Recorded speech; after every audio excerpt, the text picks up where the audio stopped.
Ito po isang salita ng pagpapatawad. Kaya nga yung ating pamagat, yung katuparan ng kaligtasan ng mga pinili.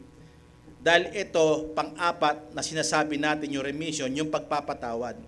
Kasi ang tao, maliban na lang na patawarin ng tao, walang kaligtasan. Amen. In Hebrew word, ito po isang salitang selika. Sabi niyo po, selika. Ito po'y common translation na sinasabi na binabanggit, pag binanggit ito sa Hebrew word, ginagamit po ito sa isang salitang forgiveness. Sabi niyo po, forgiveness. O pinatawad. Yun po yan. The concept of remission or atonement, kasi yung pagpapatawad kasama po dito yung dugo ni Jesus Christ. Pag walang dugo, hindi po mapapatawad ang tao. At yung mga pinili po ang pinag-uusapan po natin dito, kasi ang Diyos, miniligtas na talaga siya. Buhat pa man nung una, alam niya na kung sino yung paparusahan at alam niya na kung sinong ililigtas ng pagsugo niya kay Jesus Christ. And also find roots in the Old Testament, particularly in the sacrificial system and the Hebrew word which means to cover or to atone. Yun po yung ibig sabihin, kaya hindi nawawala yung atonement at yung isang salita na kino-cover. So sa Old Testament, kino-cover lang, pero sa panahon natin ngayon, inalisa talaga, hindi na nakita yung kasalanan natin. So yun po yung mga senaryo sa sacrificial system na ginagawa sa Old Testament, kasi iyon ay larawan sa tunay na pagganap ni Jesus Christ. Mahalaga po siya.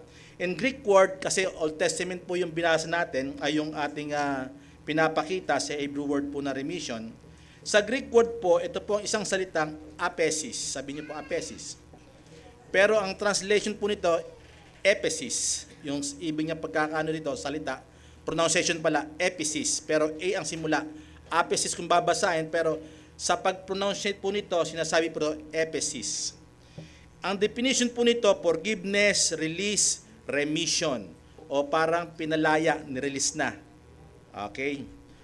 Parang ang hirap, nagkasala sa iyo yung tao, parang napatawad na kagad, parang ang hirap, di ba? Pero sa Panginoon, dahil siya ang gumawa nun, sinong pipigil? Amen? Makinig po kayo mabuti, mahalaga po itong ating pag-uusap. Ang meaning po, kasi Greek word meaning po, ito po isang salita, ascending away. Yung remission, isang salita yung pagpapatawad, ito yung salita na ginamit sa Griego, na ang ibig sabihin ay sending away. Pangalawa, letting go. Pangatlo, release. Pang-apat, pardon. Panglima po, complete forgiveness. Yun po yung pinaka-meaning ng remission. Yung biblical pagkakasalita at pagkakagamit ito, yan po yung salita nung pinatawad ka ng kompleto. Kasi po pwede magpatawad yung tao, di ba? Parang kulang, di ba? May naalala. Di ba?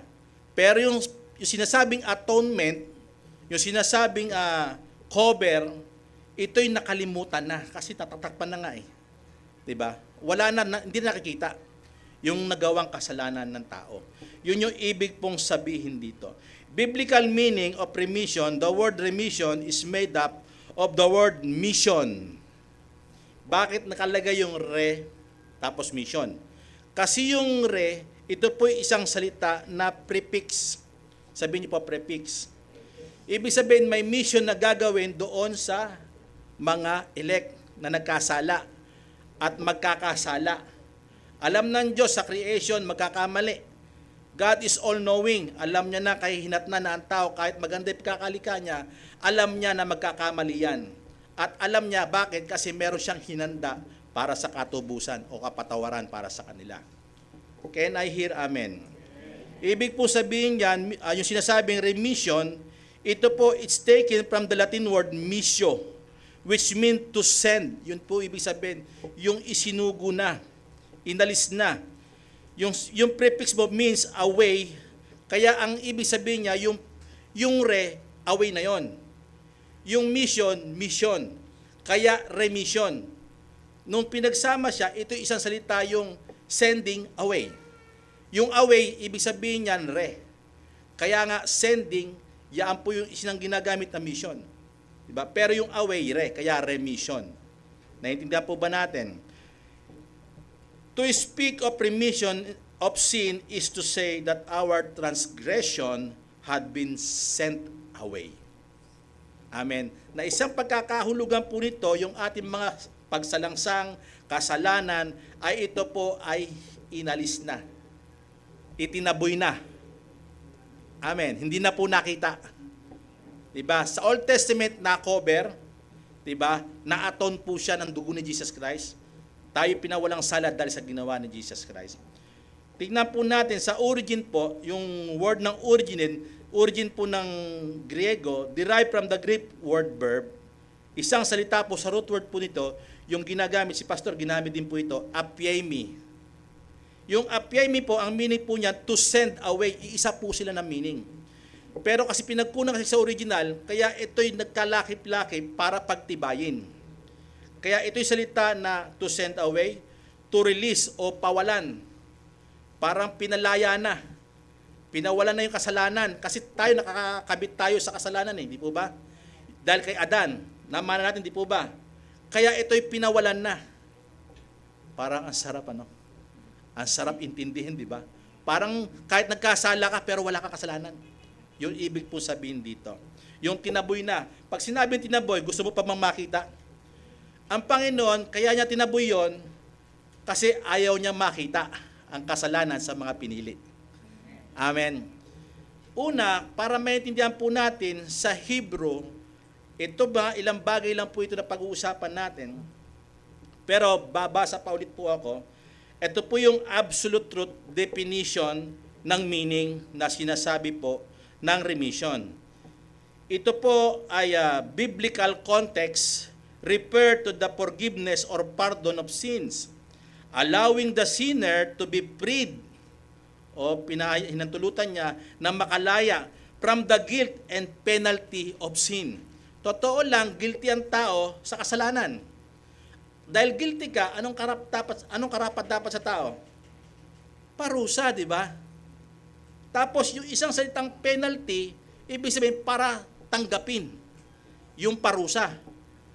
Karapat dapat ang tao dahil aminado ang taong makasalanan at sinabi ng Bible, Romans chapter 3, di ba? Ang lahat ay nagkasala, walang nakaabot sa kaluwalhatian ng Diyos. E ano mangyayari? Ang tao ay parurusahan. Kaya nga ito'y salita na allowing the sinner to be freed from the guilt and penalty of sin. It is a central theme in Christian theology emphasizing God's grace and mercy through the sacrificial work of Jesus Christ. Dahil sa ginawang sakripisyo ni Jesus Christ, pagbibigay ng inoffer niya kanyang sarili, ito po yung nagpapakita na ang Diyos ay mapagbiyaya at ito yung ating pinaka-theology. Na tayo pinatawad talaga, nagpapakita po ito sa atin, lahat ng Kristiyano na ito'y pinaka-ubod na pinagmulan kung bakit tayo nagtitiwala sa Panginoon. Amen. Yung salitang remission, pinatawad tayo. At hindi lang po nakaraan, kundi hanggang dun sa kasalukuyan. Na pagkakamali natin, wala na pong nakita ang Diyos Ama sa atin na kasalanan dahil kay Jesus Christ. Puntahan po muna natin yung context. Ang una, ang context sa lumang tipan, si Pastor na ituro nyo rin po ito. Yung dalawang kambing, naalala nyo yun? Tignan natin ang context na babasahin po natin.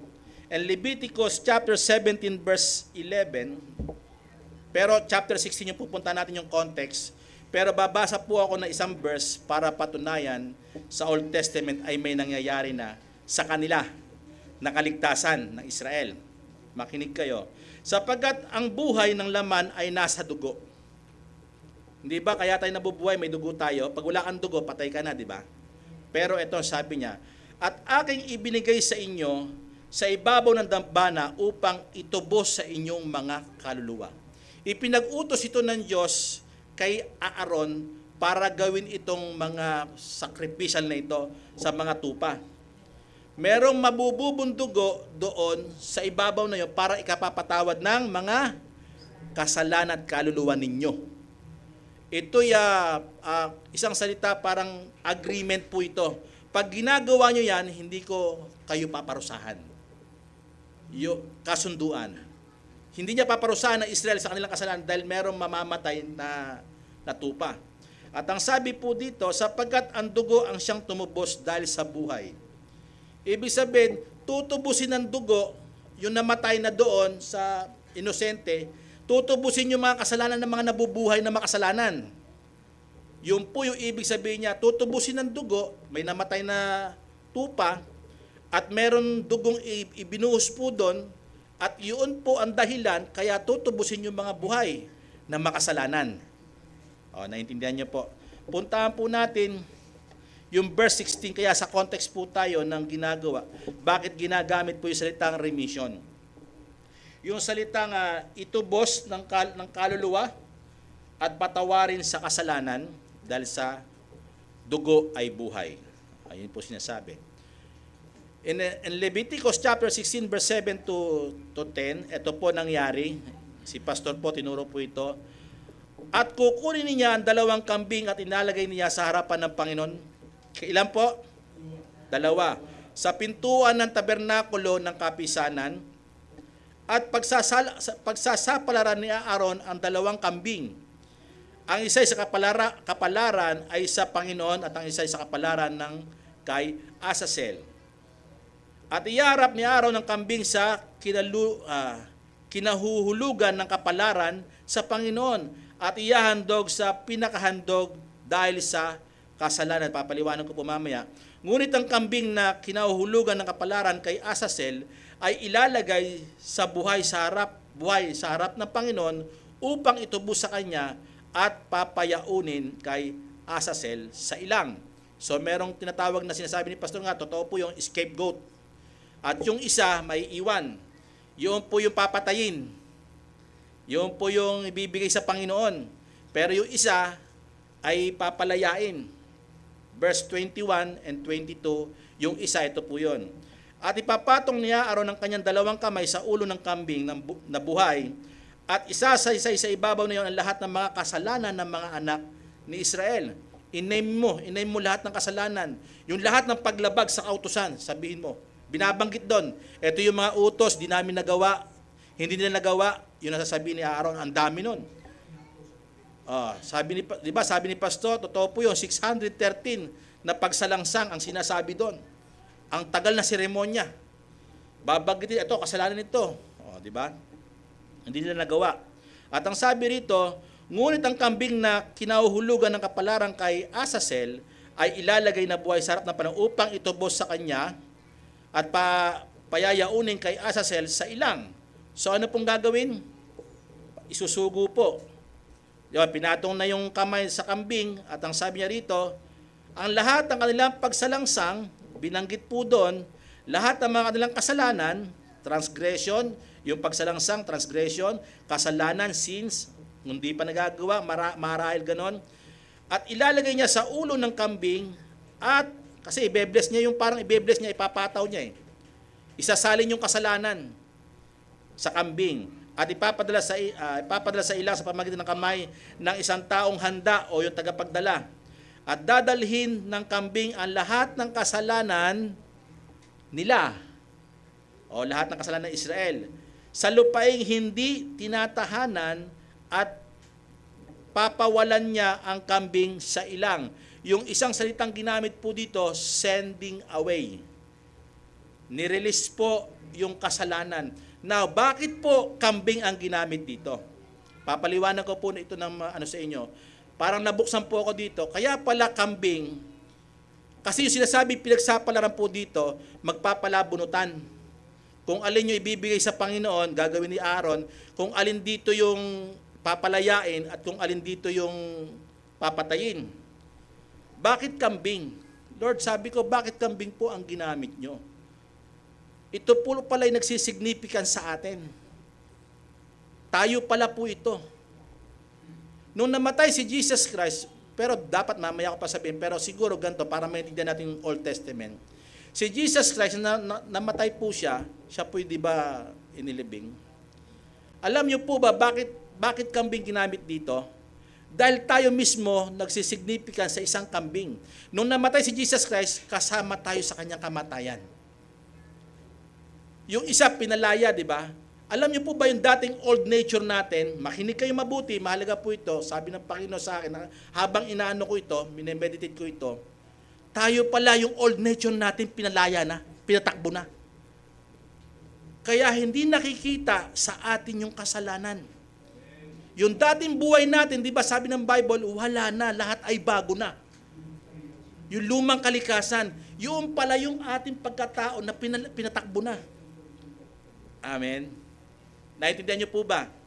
Kasi tayo, nung namatay, si Jesus Christ ay tupa. Pero tayo kambing. Bakit tayo ginamit yon? Kasi nagsisignificance yun na tayo mga kambing, parang tayo nasama doon sa ginawa ni Jesus Christ. Amen. Kasi siya yung perfect na offering eh. Pero pangsamantala, isinama tayo doon. Amen. Ibig sabihin, tayo makasalanan, dapat parusahan talaga tayo, pero isinama tayo doon, sa kamatayo ipinako yung ating mga kasalanan, kasama ni Kristo. At yung pinaalis na, wala na nakitang old nature sa atin. Amen. Lumarga na yung kambing, yung buhay mo dati, kasama ng kasalanan. Pinalaya na. Amen po ba? Masaya po ako doon sa nararamdaman ko sa Panginoon na pahiwatig niya sa akin. Okay, Psalms 103, makinig kayo mabuti. Kaya nga dito, yung origin na salita, yung ni-release to send away, pinapakita sa context ng Old Testament, may nangyari na sa buhay ng mga manampalataya nun. Bagamat iyon, taon-taon lang nilang ginagawa yon, pero nangyayari na po yung kaligtasan. Bakit? Through faith sa kanilang tinitingnan na merong mangyayari doon sa future na tunay na tupa. Amen? Yun po yun. In Psalms 103 verse 12, ang sabi po ng salita ng Panginoon, kung gaano ang layo ng silangan sa kanluran, gayon din inalayo niya ang mga pagsalangsang natin. Wow! Even this Old Testament, sinasabi po rito sa mga Israel, inilayo na. Sending away na yung kasalanan natin dahil sa ating ginagawa. Na alam natin may darating sa future na tagapagligtas na gagawa talaga nito na buhay na Diyos. Nagtiwala sila ron, kaya nila ginagawa itong paghahandog na ito ni Aaron. Amen po ba? Kaya sila ligtas. Kasi bakit? Ang faith nila doon sa inosenteng mamamatay para sa atin at para sa kanila sa Old Testament. Pangalawa, ang konteksto ng lumang tipan at pangalawa, pupuntahan po natin ang katuparan sa bagong tipan. Ginawa ito ng ating Panginoong Hesukristo. In Matthew chapter 26, verse 28, ito po ang salita ng Panginoon, sapagkat ito ang aking dugo ng tipan na nabubuhos dahil sa marami. Sabihin niyo po marami. Bakit kaya? Kailangan ng dugo. Kasi yung pinatay doon sa Old Testament na ginagawa nila, kailangan ng dugo kasi dugo ay buhay, di ba? Amen. Siya na po ngayon ang tunay na hain, si Jesus Christ. Kaya sinasabi ito sa mga alagad, sabi niya, sapagkat ito ang aking dugo ng tipan, sa communion, sinasabi niya ito, sa pag-fellowship niya sa kanyang mga alagad, na nabuhos dahil sa marami, take note of this, sinasabi niya, sa ikapapatawad ng mga kasalanan, to remission of sin. Ito pong dugong ito, ginawa po ito para sa ikapapatawad ng mga kasalanan. So kaya yung salita po rito, remission. Amen. Ipapatawad na ating kasalanan. Balik po natin, dahil sa New Testament po tayo ngayon, in Matthew chapter 26 verse 28, Hebrew chapter 9 verse 22, sorry po. At ayon sa kasulatan, ay halos masasabi kong lahat ng mga bagay ay nilinis na ng dugo. Bakit kaya dugo? Kasi dugo, nung kanina, dugo ay buhay. Dahil sa dugo, ito'y kaligtasan, mapapatawad doon ang mga taong nabubuhay. Naalala nyo, Leviticus? At ito po siya, at maliban na pagkabuhos ng dugo ay walang kapatawaran. Without the shedding of blood, sa English, there is no remission. So, kailangan may mamatay. Ngayon, ito yung perfect na alay. Ito yung ating Panginoon na inalay niya ang kanyang buhay para sa atin sa ikapapatawad ng mga hinirang. ng mga pinili. Can I hear amen? Kasi bakit po? Kasama po kayo doon. Dapat nag-amen kayo. Amen, amen. Dapat lagi tayo agresibo. Makikita nyo ngayon bakit ko sinasabi po ito sa bandang huli. Dahil ito ang salita ng Panginoon mismo, nagsabi siya, ito ang aking dugo ng bagong tipan, ibinuhos dahil sa marami sa ikapapatawad ng mga kasalanan. Hindi sinasabi na ilan-ilang kasalanan o isang kasalanan, kundi lahat ng kasalanan. At ito po sinasabi, pangatlong point po natin. Una, ang point po natin, ang konteksto sa lumang tipan, naintindihan po natin. Pangalawa po, ito po siya nakatuparan mismo ng ating Panginoon, siya mismo ang alay. Pangatlo, nung nabuhay ang Panginoon, ito'y aral mismo na mula sa ating Panginoong Hesus. Hindi niya lamang po ito sinasabi, pero ito'y tinuro niya sa mga alagad. Ito'y bukang bibig niya sa mga alagad at sa mga taong nakikinig sa Kanya. In Luke chapter 24, verse 47, isang salita po dyan yung pagka pinatawad sa kasalanan, sending away, inalis na, tinapon na, itinaboy na. Amen po ba? Minsan nababalikan natin, di ba yung mali natin? Hello, makinig kayo mabuti.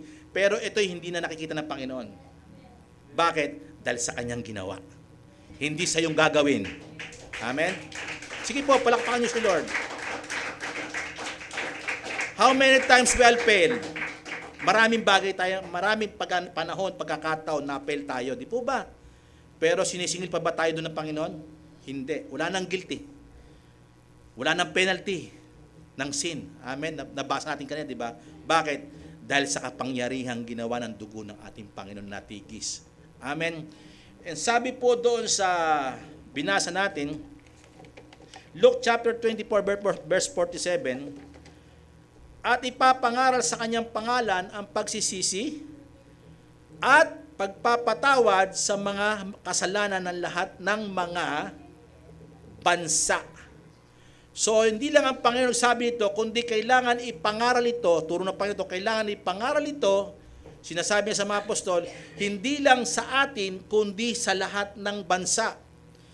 Even today, tayo na pangaralan ito at pinapangaral ngayon sa panahon na ito, yung pagpapatawad ng kasalanan.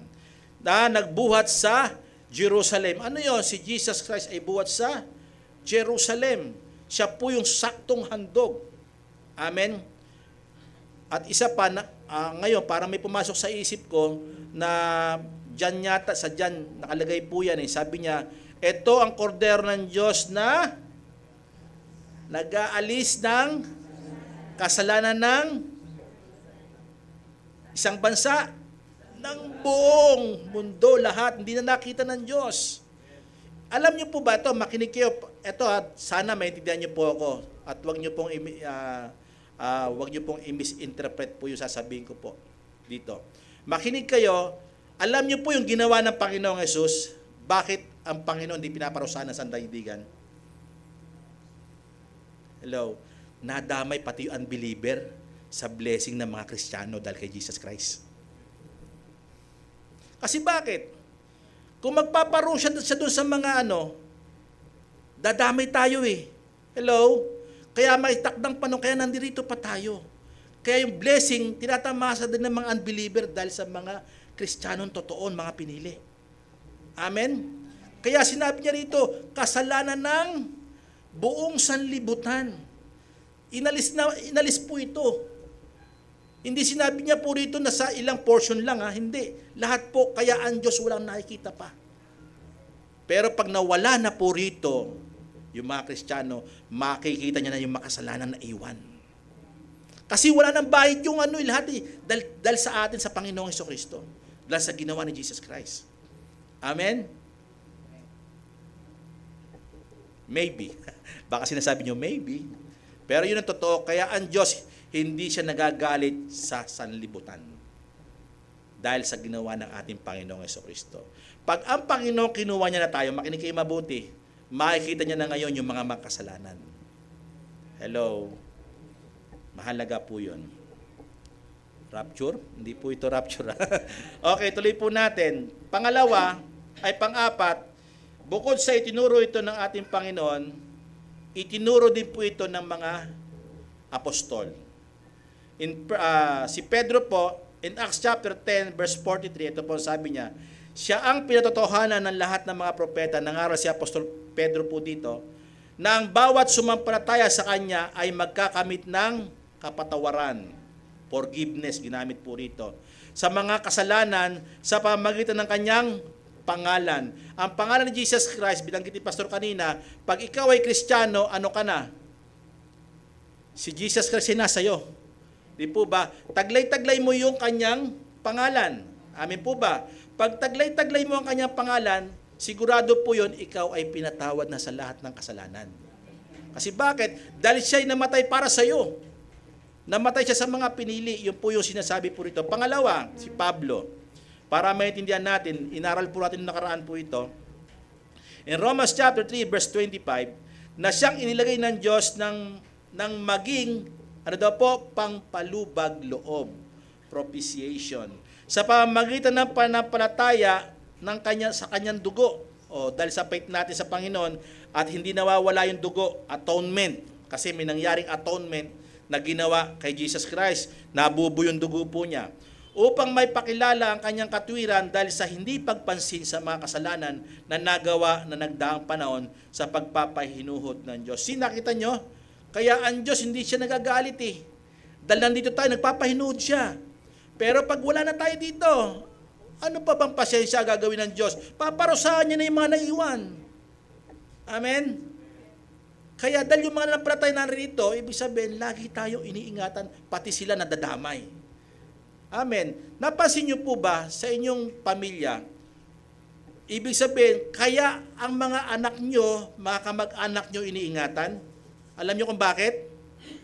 Dahil sa inyo, na mga mananampalataya. Amen? Bakit yung kumpanya iniingatan ng Panginoon? Dahil nandun ka. Hello? Pero pag wala ka na doon, lagpak lahat yan. Hello? Sa papulutin lahat yan. Sabi natin sa kangkungan. Di ba?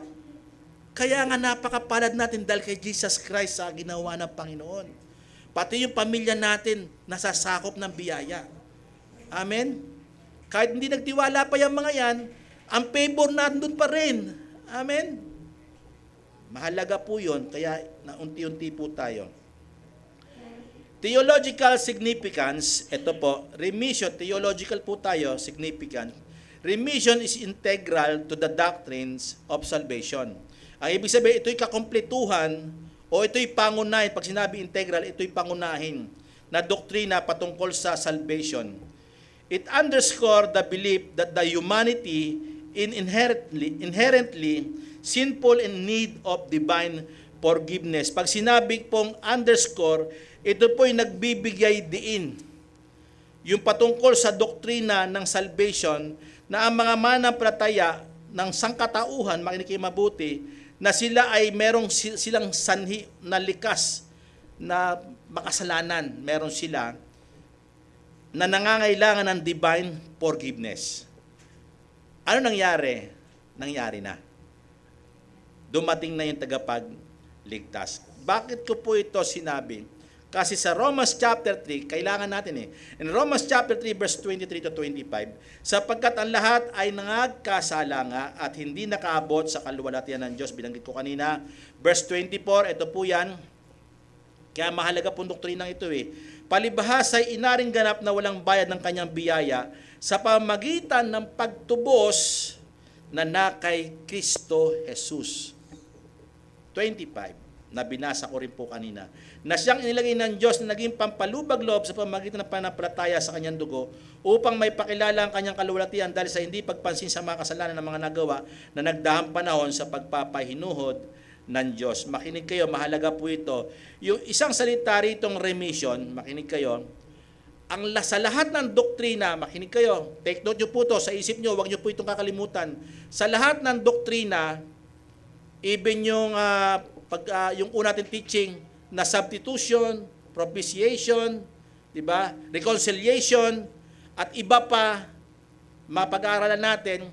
Pero bukod tangi ang remission, makinig kayo mabuti, yung mga doktrinang, lahat ng doktrina, ito'y addition. Sabi niyo po addition. Pero ito, makinig kayo mabuti, ang remission ay subtraction. Hindi ko lang yata nakaintindi nun ha. Ibig sabihin, pagbabawas, pag-aalis.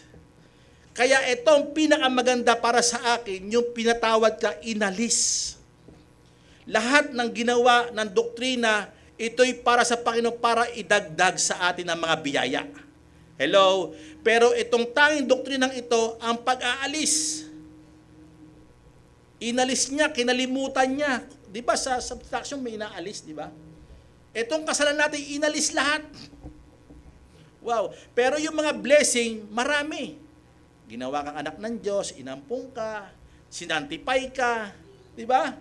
Puro dagdag. Pero ito yung inalis sa atin, yung pinakamalubhang sakit natin, na walang solusyon. Amen? Ang Diyos lang ang gumawa ng solusyon. Kasi siya tao, di niya kaya solusyonan. Kaya ito yung ang gandang doktrina. Remission. Inalis ang kasalanan. Amen? Kasi alam niyo kung bakit? Hindi ka na i-condemn eh. Kung sino man na kay Kristo, ay wala ng kahatulan. Amen? Bakit? Inalis na eh.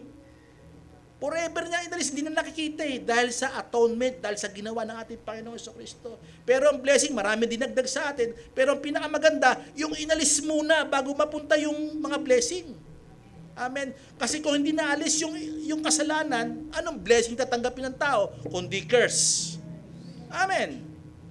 Kaya itong sa akin, magandang doktrina po ito. Lahat naman maganda. Kasi puro blessing ang tinanggap natin. Pero ito the big blessing, big impact of blessing, yung tanggalin yung kasalanan sa iyo. Kasi kasunod nun ay blessing na buhay na walang hanggan. Kasi sino pupunta sa buhay na walang hanggan? Yung inaring ganap ng Diyos eh. Amen? Dahil kay Jesus Christ. Amen. Hindi natin kaya sa ating sarili. Panglima, ito'y biyaya ng Diyos para lamang sa mga pinili. Hindi ko po inaalis lagi sa concluding, lagi ako nagbandang huli, naglalagay ako lagi, ito'y biyaya. Kasi ayaw kong tanggalin. At huwag natin bawasan dahil ito'y lahat ng ginagawa ng Panginoon. Puro biyaya. Napakasaganang biyaya. Ito'y biyaya ng Diyos para lamang sa mga pinili. Ayon sa pagkapili niya, Ephesians chapter 1 verse 4, ayon sa pagkapili niya sa atin na bago itatag ang sanlibutan, CDs, upang tayo maging mga banal, una pa man, banal na. Kahit may pinanganak ka, banal ka. Nagkasala ka, banal kang tinitignan ng Panginoon. Kahit naglungoy ka sa kasalanan, hindi mo pa kilala si Jesus Christ, naglunoy ka sa kasalanan. Bakit sinasabi sa Romans chapter 3:25, pagpapahinuhod ng Diyos sa nagdaang kasalanan mo? Kasi bakit? Meron kasing atonement na darating. Amen. Meron kasing magpapatawad sa iyong kasalanan. Amen. At ang sabi niya rito, maging mga banal at walang dungis sa harapan niya sa pag-ibig. Sino yung umibig? Ang Diyos ay umibig dahil si Jesus Christ ay umibig din sa atin, makikimabuti. Ito po yung sinasalita na isang salita, yung perfect love, agape love. Na ito po yung salitang ito, na dahil tayo naging banal dahil sa pag-ibig ni Kristo. Amen? Halaga po siya. Acts chapter 10 verse 43, siya ang pinatotohanan ng lahat ng mga propeta, kaya biyaya po ito eh. Na ang bawat sumampalataya, Old Testament, pinapakita rito yung mga propeta nung una, at mga propeta sa New Testament, at even right now, sa mga sasampalataya at bukas, sa susunod na panahon, ang sumampalataya sa Kanya ay magkakamit ng kapatawaran. Amen. Sa mga kasalanan sa pamamagitan ng Kanyang pangalan. Ephesians 2 verse 8, sapagkat sa biyaya kayo naligtas sa pamamagitan ng pananampalataya at ito'y hindi sa iyong sarili, ito'y kaloob ng Diyos. Tingnan niyo po, bakit biyaya po ulit ito? Romans chapter 4 verse 7 to 8, sabi sa Psalms 103 kanina, verse 12, ito po ay isang maganda sa New Testament, pupuntahan natin. Romans 4, 7, 8, na sinasabi, mapalad yung ang kanilang mga kasalanan ay, alam ni Pastora to, pinatawad na. Pag sinabing pinatawad na, past tense. Nangyari na. Ibalik natin yung context doon sa Old Testament. Ako'y nagpahayag, ako'y nagligtas. Pero may makasalanan pang nagagawa yung mga pinili. Pero ligtas sila. Kasi bakit? Dahil pinatawad sila. Mapalad sila, kainggit-inggit, sabi ni Pastor. Bakit? Ang hirap ng taong mapatawad sa kasalanan. Imposible nila mahirap, imposible. Pero dahil ang Diyos ay nagsugo ng kanyang anak na iibig sa atin, tayo po ay pinagpala at napakapalad natin. Ang iglesia ng Diyos na buhay. At sa kanilang mga kasalanan ay natakpan, atone. Diba? Verse 8, mapalad ang tao na sa kanya hindi ibinilang ng Panginoon ang kasalanan, yung guilt of sin. Hindi na ibinilang. Wow, ibig sabihin, yung pagpapalang ito, kaya sinasabi ko kanina, ito'y pag-aalis eh. Although kasi nandun tayo sa kasalanan, pero inalis. Hindi po dinagdag sa atin, kasi pag dinagdag sa atin, wala nang makakarating sa langit. Amen? Walang makakarating sa buhay na walang hanggan. Kaya nga inalis ito sa pamamagitan ng ating Panginoong Hesukristo. Conclusion. Wow, conclusion na. Practical implication sa conclusion ang inilagay ko po dito. For Christians, sa ating mga Kristiyano, the doctrines of remission offer assurance of forgiveness. Ito pong doktrinang ito ng pagpapatawad, ito po'y nagbibigay sa atin ng kasiguruhan. Ibig sabihin, kumbinsido tayo. Bakit? Hindi mo naman ito nabasa lang basta-basta eh. Kundi ito'y kumbinsing sa espiritu mo na nagtutugma sa mga aral ng Panginoon. Amen. At yung faith mo kasi naroroon eh. Pag wala yung faith mo, walang assurance. Amen. Kasi faith is the assurance, things hope for. Diba? Sabi sa Hebrew, diba? Kaya naniniwala tayo na meron tayong buhay na walang hanggan dahil naniniwala tayo sa ginawa ng ating Panginoong Hesukristo. At ang sabi niya rito, and reconciliation with God. O yung forgiveness and reconciliation, nasa Diyos daw po ito. It encourages the believers to live in gratitude and obedience. At tayo daw po ay binibigyan ng lakas ng loob ng mga mananampalataya upang tayo daw magpatuloy na magpasalamat at sumunod sa kanyang mga salita, knowing that their sin have been forgiven through Christ's sacrifice. So, ibig sabihin, dahil alam natin na meron nang namatay na nagsakripisyo para sa ating mga kasalanan. Kaya tayo nagpapatuloy na lumalakas ang loob lagi natin na magpatuloy. Amen. Kasi bakit merong Kristo nagsacrifice? Kasi sa atin, kahit anong gawin natin, nahihirapan tayo. Diba? Pero dahil kay Jesus Christ, tayo laging lumalakas ang loob. Amen po ba? Ephesians chapter 1 verse 7 affirms, ito po yung katunayan, na sa Kanya, kay Jesus Christ, mayroon tayo ng ating katubusan. Ang ginamit po dito sa Griego, katubusan, remission, o katubusan, pinawalang sala po tayo, sa pamamagitan ng Kanyang dugo, nakapatawaran ng ating mga kasalanan ayon sa kayamanan ng Kanyang biyaya. Kaya napakayaman ito eh. Kahit nagkakamali ka, nagpapatuloy ka sa pagkakamali, napakasagana ng biyaya. In Romans chapter 5, kung papaanong naghari ang kasalanan, o sumagana ito, mas sumagana ang biyaya ng Diyos dahil sa isang tao, kay Jesus Christ. Amen? Sa isang tao, pumasok ang kasalanan, dumami, lubha. Pero mas lalong sumagana ang biyaya dahil kay Jesus Christ. Amen. Ganda. Purihin po ang Panginoon. Amen. Sa conclusion, bagamat ganon na meron tayong assurance na tayo pinatawad na dahil sa sakripisyo ng ating Panginoon sa pag-alay niya ng kanyang buhay na ating pinagkitiwalaan, pero sa atin, sa application, practical implication din po ito, at ito'y reflection, remission also calls believers to extend forgiveness to others, reflecting the grace that they receive. Makinig kayo, yung kapatawaran daw po, ito po isang panawagan sa mga manampalataya na tayo i-extend din natin, gawin din natin ito sa iba. Can I hear amen? Kung pinatawad tayo ng Diyos, anong gagawin natin sa iba nagkakasala sa atin? I-extend din po natin. Bakit po kaya? Ito'y reflection ng biyayang tinanggap natin nung tayo'y makasalanan pa, na pinatawad tayo, kaya naman tayo handang magpatawad sa iba. Gaano mang kabigat, gaano mang kagaan. Amin po ba? Minsan kasi pag mabigat na, parang hirap na, no? Dapat bigay pa rin po natin. Bakit? Biyaya po. Amen. Colossians chapter 3, verse 13, instruct. Ito po'y itinuro at pagtuturo sa atin. Colossians 3:13, magtiisan kayo sa isa't isa at magpatawaran kayo sa isa't isa. Kung ang sino man ay may sumbong laban sa kanino man, na kung papaanong pinatawad kayo ng Panginoon, gayon din naman kayo na inyong gawin. So, bukod sa reflection, ito'y application. Kaya itong practical implication nito, dapat tayo tumanggap, tayo din ay magbigay. Kasi bakit? Kaya mo tinanggap para maging daluyan ka rin nun. Amen. Kanina, di ba, tinuro, kaya ka nagbibigay para daluyan mo yung mga nangangailangan, di ba? How much more, pag ikay pinatawad, abundantly, di ikaw magpapatawad din, di ba? Amen. Okay, last.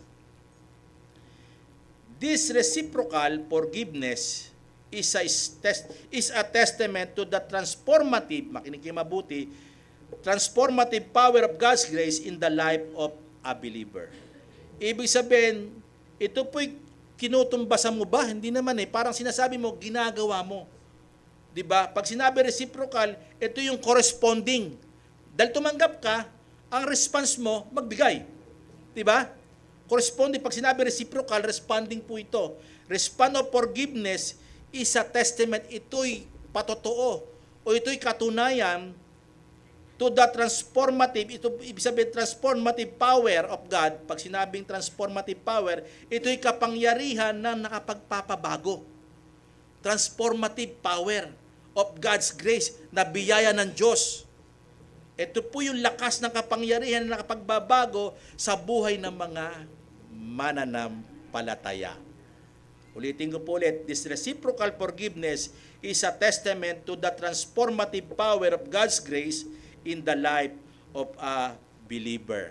So ngayon, makinig kayo mabuti. Sino man po yan, may nagkakamali sa atin, patunay po yan na tayo tumanggap ng kapatawaran kung tayo'y magpapatawa din. Example, may example si Jesus Christ. Si Jesus Christ nagparable po yan Si Jesus Christ nagparable siya na merong Panginoon na may pautang, pinatawad niya yung marami utang kasi sabi nung may utang, kahabagan mo ako, pagpaumanhinan mo ako, baka mabigyan mo pa ako ng pagkakataon para makabayad sa iyo. Huwag mo muna ako singilin.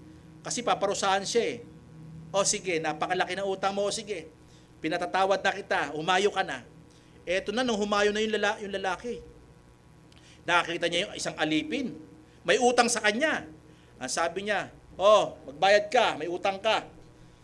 Sabi nung ganun din sinabi niya pagpahumanin mo na ako, hindi ko kayang bayaran. Sabi niya, maaari bang sa susunod na lang kita bayaran? Kanya. Sabi niya, hindi pa pwede yan. Dalhin niyan doon sa paparusahan. Eto na, dumating ang Panginoon. Sabi niya, hangal ka. Di ba't pinatawad ka sa malaki mong kasalanan? Sa maliit na kasalanan, di mo pinatawad? Di ba? Ano ibig sabihin nun? Hindi po tunay yung nakatanggap ng kapatawaran. Pero pinatawad yon. Ano yon? Hindi na bago ang puso. Ang siguradong Kristiyano, makinig kayo mabuti, tumanggap ka ng kapatawaran, magbibigay ka ng kapatawaran. Amen? Kahit sino pa yan, gano'n mang kabigat ang nagawa ng tao sa iyo. Amen po ba? Pagpalain ng Diyos ang ating mga pinag-aralan. Pagpalain din po kayo ng Panginoon.